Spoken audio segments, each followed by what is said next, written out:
Quiero compartirles algunas palabras a modo de introducción. Nosotros hoy vamos a hablar de la iglesia. Por lo menos en la parte que a mí me toca o las partes que me toque compartir, hablaré acerca de la iglesia desde la concepción y la vista de la gracia. La iglesia concebida y vista desde la gracia.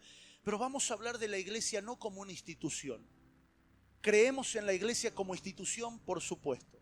Si usted quiere y es miembro de esta casa, al finalizar, las secretarias le pueden acercar los libros, las actas, los papeles institucionales. Creemos que la iglesia es institucional. Creemos que la iglesia camina en institucionalidad. Se perfecciona en institucionalidad, pero la iglesia no es una institución. La iglesia tampoco es esto que vemos, la asamblea de gente. La iglesia tampoco es el auditorio con personas, no lo es. ¿Necesitamos el auditorio? Sí. El inicio y el comienzo del desarrollo es así. De hecho que Jesús, cuando pronuncia por primera vez la palabra iglesia en toda la Escritura, el término que utiliza es esto que pasa aquí, la asamblea de personas. Claramente, el origen de la iglesia tiene que ver cuando dos o tres están reunidos en el nombre que no sea de un hombre, sino en el que es del sobre todo nombre. Claramente, cuando dos o tres se reúnen en el nombre que es sobre todo nombre, el Señor se hace presente y allí es la iglesia. Pero eso no es todo de la iglesia. Vamos a hablar de la iglesia, pero no la iglesia que es una familia. La iglesia vive en familia, la iglesia practica vínculos familiares. De hecho que hay personas aquí que le llaman hermano a su hermano. De hecho que hay personas aquí que consideran a nuestras preciosas hermanas mayores como madres, a las hermanas jóvenes y menores como hermanas. Claro, la iglesia traza vínculos de familia. La iglesia genera un ámbito de hogar que asegura un crecimiento saludable, pero la iglesia no es la familia. La iglesia, dirán los apóstoles, es el cuerpo de Cristo. La iglesia es el cuerpo de Cristo. La iglesia cuando madura, cuando la iglesia puede superar el estar contando personas los domingos. Hoy tuvimos una reunión hermosa, éramos 150. El número no le da calidad a la reunión. Hoy éramos una iglesia hermosa, éramos 10, pero es como la familia. La iglesia familia no le da calidad a la reunión. La iglesia comienza a tener madurez cuando es el cuerpo de Cristo. Diga conmigo, la iglesia es el cuerpo de Cristo. La iglesia no se queda en un auditorio, la iglesia no se queda en la expresión de una asamblea o en una familia. La iglesia con el tiempo madura y comienza a ser el cuerpo de Cristo. La iglesia como cuerpo de Cristo está en constante crecimiento, en constante crecimiento. Una vida normal que sale del vientre de una mujer desde el momento de su alumbramiento hasta que cumple los 20 años no para de crecer. No para de crecer. Nosotros a nuestros bebés le compramos hermosas ropas, le compramos conjuntito, los vestimos de corbata, de smoking si puede ser, y a la semana ya no les sirve. Porque van creciendo, crecen, van madurando a medida que van creciendo. Eso es la iglesia. Por eso todo ámbito en el que la iglesia se quede más tiempo del necesario la perjudica. Que la iglesia se quede en el aspecto eclesial, asambleístico, que la iglesia se quede en el número, la perjudica. De una o de otra manera, póngale el nombre que quiera, la va a perjudicar. La va a perjudicar. Hay congregaciones que son numerosas o compactas y pequeñas, pero si demasiado tiempo nos quedamos en eso y no emigramos a ser miembros del cuerpo, es perjudicial. Porque todo lo que tiene vida tiene que crecer y madurar. A ver, toque a alguien que tenga cerca y profetícelo, diga, todo lo que tiene vida tiene que crecer y madurar. Los que hoy vemos tocando la música, mañana madurarán a ministros en la música. Los que hoy vemos predicando, mañana madurarán a una mayor expresión del mensaje. Y prepárese, porque todo lo que tiene vida va siendo absorbido por esta vida y por esta madurez. ¿Cuál es el deseo de una congregación? ¿Que el pastor esté siempre presente? No. Que el pastor de una vez por todas desaparezca, porque se lo come la palabra y lo único que veamos sea la palabra. El romanticismo del evangelio te dice que lo mejor que necesita una iglesia es tener al pastor siempre presente, y lo tenemos al pastor, el pastor es re bueno, se la arregla con la familia, con la esposa, puede atender a todos los hermanos de la iglesia, cría a todos los hijos de la iglesia. Ese es el romanticismo del evangelio. Cuando no logramos salir del romanticismo del evangelio, no podemos tocar la sustancia del evangelio, que es la gracia. No quiero en esta mañana sonar ofensivo o tocar puntos que quedarán heridos en tu corazón, pero el romanticismo del evangelio es perjudicial. Porque en el mismo nivel que amamos eso, que lo deseamos, lo criticaremos más adelante porque se manifestará como un perjuicio. La iglesia debe salir del romanticismo del evangelio. Durante muchos años la iglesia vivió en el romanticismo de los símbolos. Todo era simbólico. Si la espada venía de Israel y si el aceite lo traían de el olivo a donde enterraron abajo al apóstol Pedro, mejor. Los símbolos, ese es el romanticismo del evangelio. ¿Está mal? No, porque no estamos para definir malo y bueno. Ya hemos comido de ese árbol. ¿Se acuerda? Capaz que no se acuerde. Pasaron varios miles de años, pero usted estaba ahí, en Adán. Usted también comió. ¿Se acuerda cómo nos fue? Al comer con Adán, lo que era bueno y lo que era malo. No estamos para decir si es bueno o malo. La iglesia no está para descartar. No, esto no lo hacemos porque es malo. No, esto lo hacemos porque es bueno. Integra a los chicos, integra a los adolescentes. No. La iglesia no está para definir bueno o malo. Está para impartir vida. Para impartir vida. Porque lo que Jesús vino a traernos fue vida en abundancia. La iglesia tiene que generar un aliento de vida cuando se reúne. Y cuando es el cuerpo de Cristo, exhalará vida. Exhalará vida. Salir del romanticismo del evangelio es dejar poco a poco los rudimentos y sin salirnos del fundamento empezar a edificar en altura. Es hermoso cuando tenemos el plano y el dibujo y decimos, mira lo que va a quedar. Y hoy que tenemos inteligencia artificial y programas en 3D, usted mira la casa. No sé si alguno se ha hecho la casa en 3D. ¿Sí? Yo me quedé con el plano nomás. Pero no te la puedo decir. ¿Qué color la querés? De rosa. ¿Y cómo querés? Quiero unos riboletes así dorados. Bien, ¿y qué más querés? Y un helipuerto arriba del techo de la casa. Y usted hace todo. Y lo mira y en la imagen usted dice, mira la casa que tenga. Es preciosa la casa. Pero eso es virtual. Salir de esa linda figura y comenzar a edificar en el fundamento es otra historia.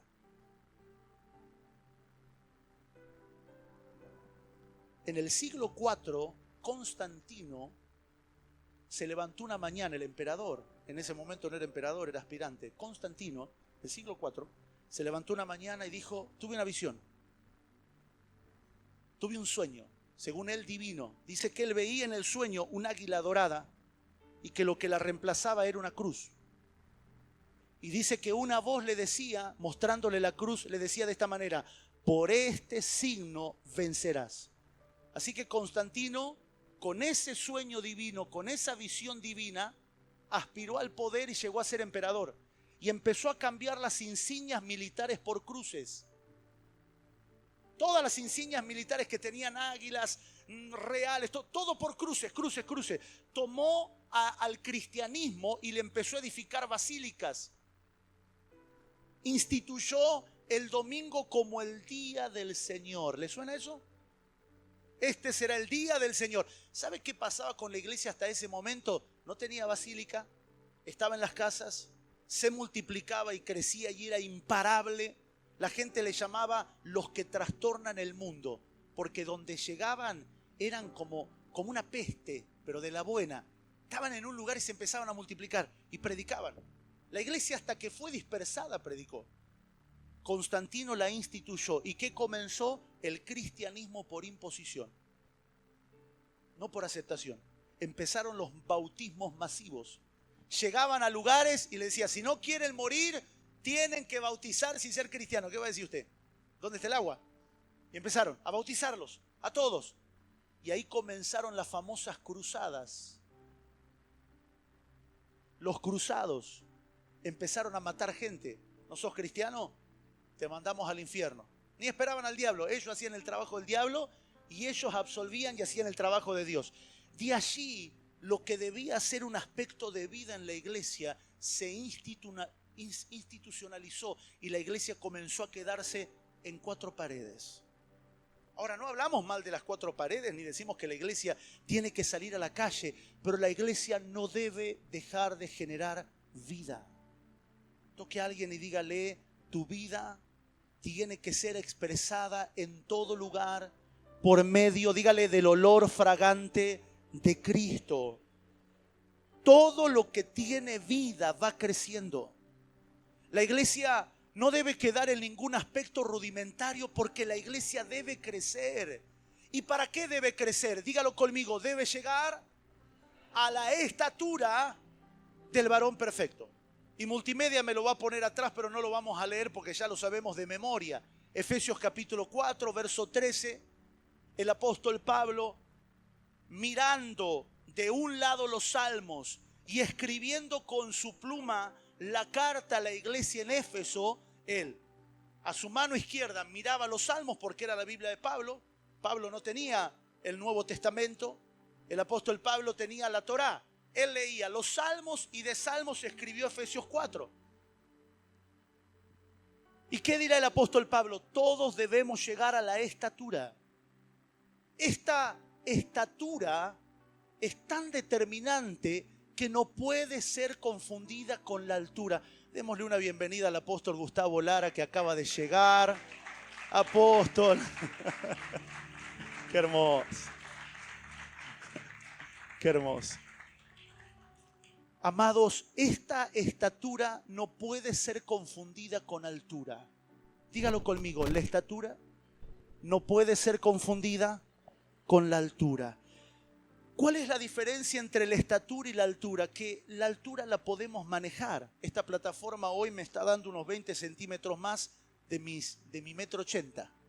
Entonces estoy más alto que ustedes. Pero mi estatura verdadera tiene una medida que es más probable que decrezca naturalmente a que crezca. Ya para los 20 años tenía esta estatura y no va a cambiar.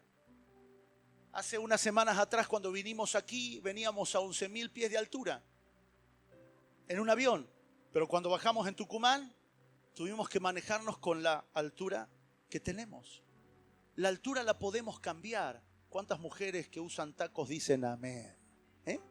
¿Sí? La altura puede ser variable, pero lo que el apóstol Pablo dirá de la iglesia que es el cuerpo de Cristo no tiene que ver con la altura de la plataforma, con la altura de un taco, con la altura de lo que podamos manejar con nuestras fuerzas. Tiene que ver con una estatura que habla de la genética, de la naturaleza. La estatura de la iglesia está determinada por una naturaleza, por una genética, mientras que la altura la podemos manejar. Podemos hacer plataformas altas, podemos hacer zapatos altos, pero la estatura no cambia. Es una medida. Por eso se habla de la medida. La altura, las circunstancias lo hacen cambiar. Usted se sube a un auto, está más petizo. Se sube a una camioneta, está más alto. Se sienta, está más bajo. Se para, está más alto. La altura la podemos cambiar, pero la estatura proviene de una genética que no varía. Esa estatura a la que vamos a llegar es la vida del Espíritu. No te lo va a dar una congregación multitudinaria. Hemos aprendido que no siempre las multitudes en una ciudad son las que tienen la autoridad. No siempre la iglesia más multitudinaria es la que maneja la autoridad. Es la iglesia que tiene la vida del Espíritu. Lo hemos aprendido, lo hemos visto. En la vida del Espíritu la estatura proviene de esta naturaleza que los apóstoles dirán que somos llenos, la vida nueva. Ambientes como estos no son ambientes donde venimos a admirar a los oradores como un modelo a dónde llegar. Yo cuando mi hijo sea grande quiero que sea como usted. No, ni yo quiero ser como yo. Nuestros hijos, nuestras familias deben anhelar esa estatura. No la altura de una plataforma o la altura de un orador. Los oradores, los pastores, apóstoles, profetas, somos representativos, pero debemos mirar a nuestro Señor Jesucristo. Levante su mano y diga, es la medida a la que debemos llegar. No es que si el pastor se pone corbata, todos se ponen corbata. Eso lo podemos imitar. Y tampoco no está bien ni está mal. Es la estatura. Dios no nos ha dado un libro llamado Biblia y de ahí espera que vivamos al pie de la letra de ese libro. Esta es una vida que fluye en gracia. El apóstol Pedro va a instruir a la iglesia y le va a decir que la iglesia participa de una naturaleza divina. ¿Qué es lo que ocurre cuando huimos de la corrupción del mundo? Participamos de una naturaleza. Participamos de una naturaleza cuando huimos de la corrupción del mundo. Dios no se está valiendo de las capacidades o el carisma de un pastor para realizar su obra. No, ni tampoco para determinar el propósito de nuestra vida. Cristo murió en la cruz para impartirnos vida abundante. Es un asunto de vida. La iglesia vista y concebida desde la gracia es una iglesia que renació. Tuvo un nacimiento que está en su acta, pero tuvo un nacimiento más importante, que es en la vida del Señor.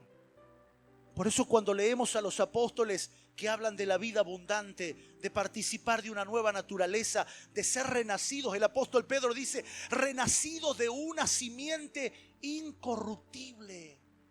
Cuando usted nació, siempre que voy al doctor, porque yo voy al doctor cuando estoy sano, no espero estar enfermo, ese es el lema en casa, ¿sí? De repente un día normal y mi esposa dice, vamos al doctor. No hace falta estar enfermo. Cuando voy al doctor siempre las mismas preguntas. ¿Su mamá de qué sufría? ¿Su papá de qué sufría? ¿Su familia hay hipertensos? Mi respuesta es la misma. Hay de todo en mi familia. ¿Sí? Y te investigan. Y su hermana tiene... Mi hermana hace poquito le diagnosticaron intolerancia al gluten. Así que le mandaron... Toda la familia tiene que hacer ese estudio. Todo sometido. ¿Por qué? Porque cuando usted y yo nacimos, esa simiente ya era corruptible. La simiente por la que naciste traía enfermedades en la genética, traía defectos en la genética, pero hay una simiente incorruptible. Levante su mano al cielo. Hay una simiente incorruptible que es la simiente de nuestro Señor Jesucristo. Eso es lo que trajo la cruz. La cruz no nos tiró un salvavidas del pecado. La cruz no nos tiró un salvavidas como, bueno, estos están hundidos en el pecado, vamos a ayudarle, vamos a darle una mano. A todos nos encanta ver ese sustituto en la cruz, pero hay mucho más. Debemos decirle a la iglesia que la predicación de la salvación sustitutiva es incompleta y ha traído grandes pérdidas y costará generaciones.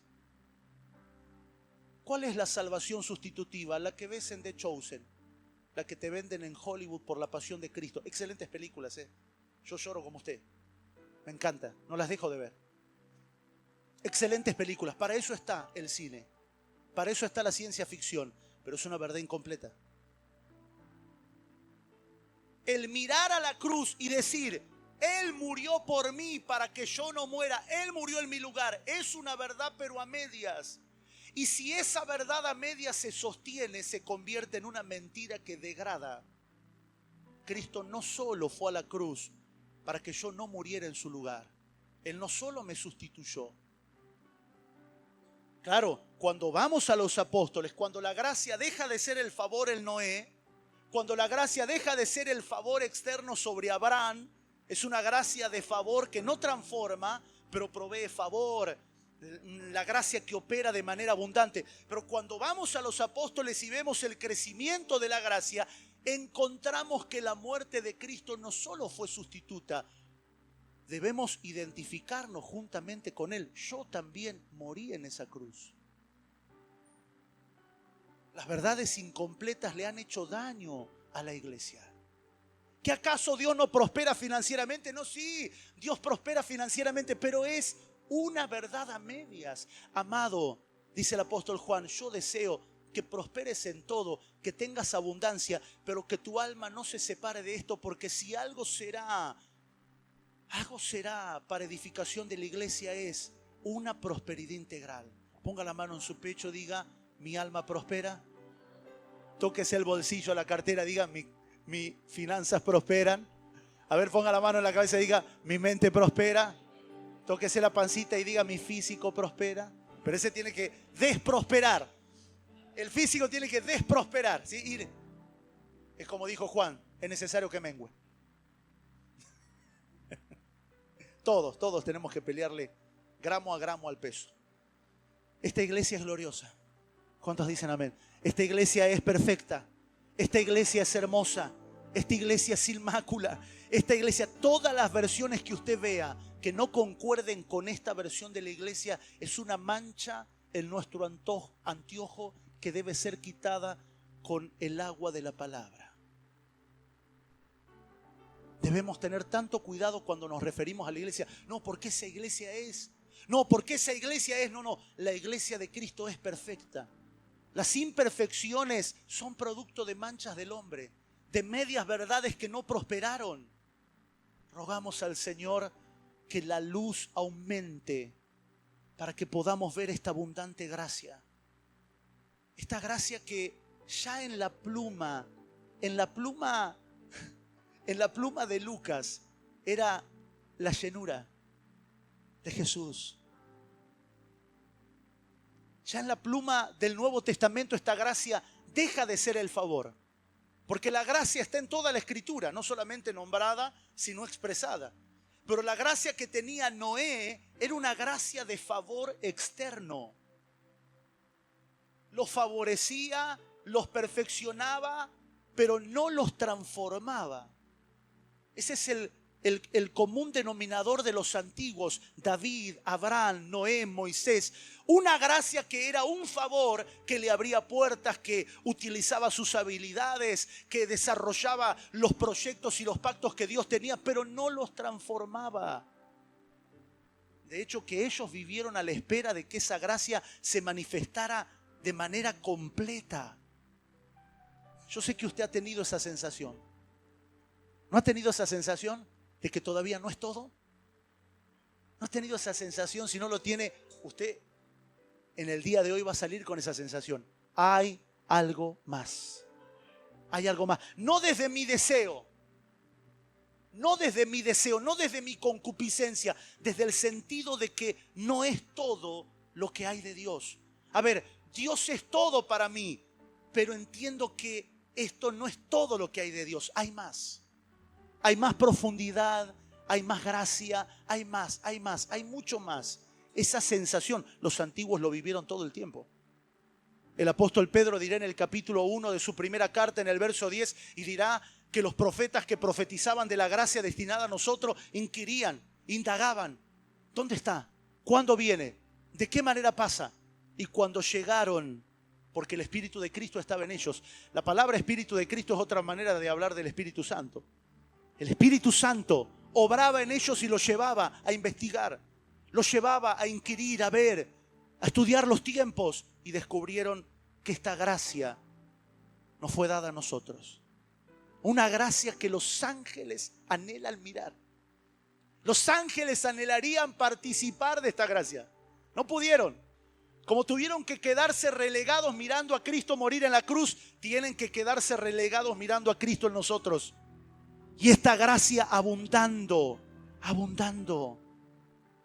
Levante su mano. La iglesia debe ser concebida desde la gracia. No una gracia barata, superficial. No una gracia que nos permite que los ambientes sean inundados por cosas mundanas. No. Una gracia que lo que fue favor externo en Noé, lo que fue favor externo en Abraham, hoy es una llenura en nosotros. Hoy es una sustancia en nosotros. No vamos a definir esta gracia. Podríamos caer esta mañana en definiciones, pero no quiero definir. Quiero descubrir. Porque podemos tener todas las definiciones correctas y me agrada las frustraciones que sufro personalmente, le digo, por tener todas las definiciones correctas, pero el Señor nos manda a descubrir. Dígale a alguien que tenga cerca, no intentes definirlo todo, pero sí aliéntelo, sí, descúbrelo todo. Descúbrelo todo. Vamos a leer Juan capítulo 1, verso 14 y estoy ingresando en la recta final de esta palabra introductoria. Luego le daremos la bienvenida oficialmente a todos los pastores. Estoy tan gozoso de ver al pastor David Ramos de Jujuy, Humahuaca. Mi corazón se alegra, pastor. Gracias por estar. Sé que no viniste por mí ni por el apóstol Gustavo, viniste porque querías estar, por tu corazón. Gracias. Gracias. También vi, está nuestro hermano Nehemías de La Rioja, Nehemías Morán. Lo vi al pastor Alarcón. Está el pastor Salto de Santiago del Estero también. Los pastores Copa desde Las Termas. Qué lindo. Pastores Belis. Pero hablo de los que están más kilómetros afuera. Leamos Juan capítulo 1, verso 14. Otro pasaje que no ignoramos, pero es un deleite volver a leerlo. Y aquel verbo, Juan capítulo 1, verso 14, y aquel verbo fue hecho carne. La palabra se hizo carne y habitó entre nosotros. Y vimos su gloria, gloria como del unigénito del Padre. Este es un tipo de gloria, porque es el único del Padre. Lleno de gracia y verdad. ¿Puede decirlo conmigo? Lleno de gracia y verdad. ¿No es asombroso que Juan, como quien estuvo más cerca de Jesús, no solamente estuvo cerca en la tierra, cuando lo vio en el Espíritu también lo vio de cerca y pudo describir vestiduras, ojo, pelo y pies? ¿No es curioso que a diferencia de Apocalipsis, que lo describe naturalmente, no le importa describirlo físicamente? ¿No vemos que Juan tiene los ojos puestos en lo que tenía, no en lo que era en el aspecto? Hay una gran preocupación y se despierta un gran, como deseo de ver si Jesús tenía barba, no tenía, si tenía pelo largo, si no tenía, si era bonito como el actor o no lo era, si era feo. Y los apóstoles, Juan, escribiendo el Evangelio, describen la llenura de la gracia y de la verdad. Y luego dice en el verso 16, de su plenitud tomamos todos y gracia sobre gracia. Esa gracia que luego el libro de Hechos capítulo 4 verso 32 dirá que abundaba en la iglesia. La gracia que llenaba a Jesús. Luego en Hechos capítulo 4 dice, abundante gracia era sobre todos ellos. Ya era una gracia abundante que no se podía parar. Y la gracia que el Señor ha derramado sobre su iglesia no se va a poder parar. Esté en Santiago del Estero, en Jujuy, esté en Tucumán, en Buenos Aires, en La Pampa, en Corrientes, en Formosa. La gracia que el Señor ha dado a la iglesia no se podrá parar. Esa gracia no está sobre un hombre don solamente. Esa gracia no está sobre un título al que podemos llamar apóstol, maestro, profeta. Esa gracia no está en que el Señor me seleccione a mí de entre un montón que haré su obra. Esa gracia está sobre la iglesia. La gracia define todo en la iglesia, lo define todo. La gracia es la única que acaba con las necesidades en la iglesia. Necesidades de todo tipo, necesidades del alma. Yo vengo acá para que me den contención. La gracia te va a llenar y no solo te va a contener, va a hacer que contengas a otros. Yo vengo acá porque a mí me echaron de otro lugar. La gracia te va a recibir. Y no solamente te va a recibir, muchas veces esa misma gracia te hará volver a donde te echaron. Porque era tu iglesia. Yo cuando recibo personas de otra congregación, tengo una charla para hacerlos reflexionar. ¿Estás dispuesto a tirar 11 años que congregaste en otra iglesia para empezar de nuevo? Quizás sea una ofensa, una pelea de familia. Vamos a restaurarte, pensalo bien. Y después, a veces años después, meses después, vuelven a la congregación donde el Señor los puso. Esa es la gracia. Aquí no hay una ambición pastoral, es la gracia. La gracia va a hacer que no haya ningún necesitado. La gracia va a hacer que el apostolado sea concebido como debe ser concebido, que el pastorado cumpla la función que tiene que cumplir, la abundante gracia. Aún en medio de la necesidad, de las dificultades y de las circunstancias, la gracia es abundante. Esa es la iglesia concebida desde la gracia. No tiene que ver con un salón, aunque lo necesitamos. Y siempre lo hermoseamos. Mire lo que hicieron las hermanas y los hermanos del protocolo. Esto es maravilloso. Estuvieron acá trabajando domingo a la tarde, el lunes, martes. Ya no había lugar donde ponerle una bandera. Creo que los colaboradores ahora a la tarde se pintan como la cara, como en los cumpleaños, ¿sí? Bandera argentina. Claro, amamos, los salones son hermosos, nos disponen un tiempo para estar tranquilos, para acomodarnos. Más estando en Tucumán, que nadie pase y arrebate lo que no es suyo. Que venga un arrebatamiento solo, el del Señor. Pero no es eso.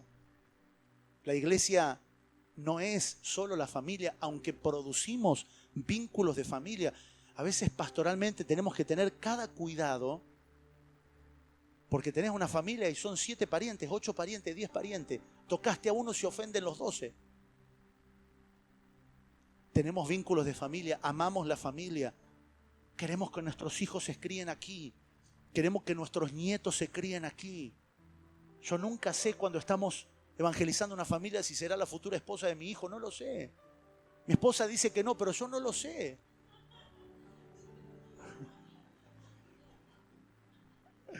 Pero nunca sabe, pero si en algún lugar queremos que nuestro hijo se case, es en la iglesia, con hermanas de...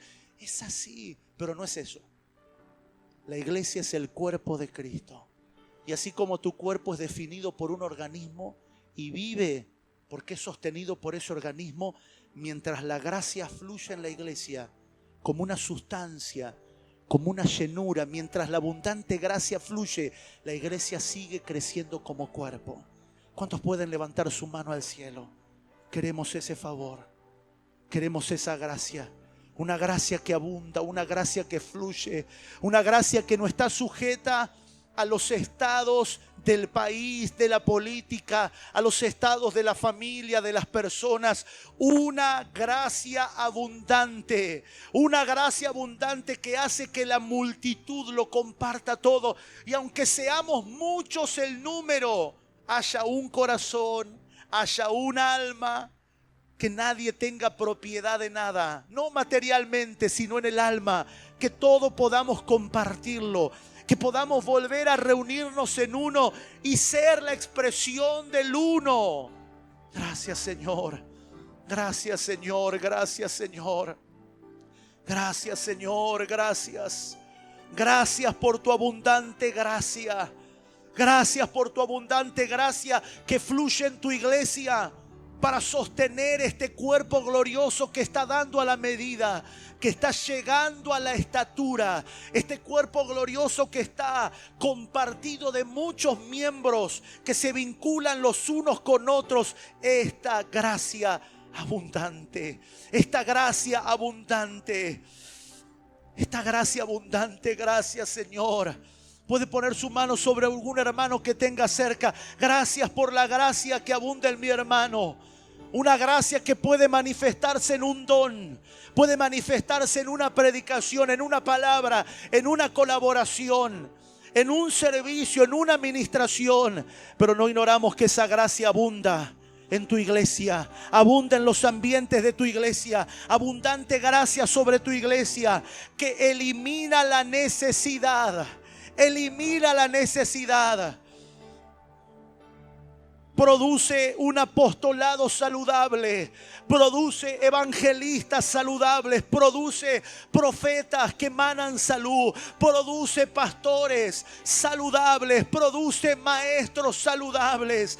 Una abundante gracia que esparce tu vida y que sostiene al cuerpo. Una gracia que define a la iglesia. La iglesia no usa la gracia. La iglesia ve abundar la gracia y vive en la gracia, pero no la usamos para fines específicos. No, esta gracia abunda, esta gracia fluye. Gracias, Señor, por la abundancia de tu eterna gracia. Vamos a tomar, tome Tome de esta gracia, gracia sobre gracia. Es una gracia que produce plenitud. Es una gracia que nos lleva al pleroma, nos lleva a la madurez, nos llevará a la expresión. Tu carácter, tus dificultades, tus problemas no son tan poderosos para anular esta gracia. Nada puede anular la gracia, Padre, como una autoridad que construye tu autoridad en amor en esta casa y en nuestros hermanos consiervos. En este día proclamamos que esta gracia fluirá, no se detendrá. Líbranos de todo parámetro que no sea gobernado por tu iglesia, por tu gracia en tu iglesia. Líbranos del autoritarismo.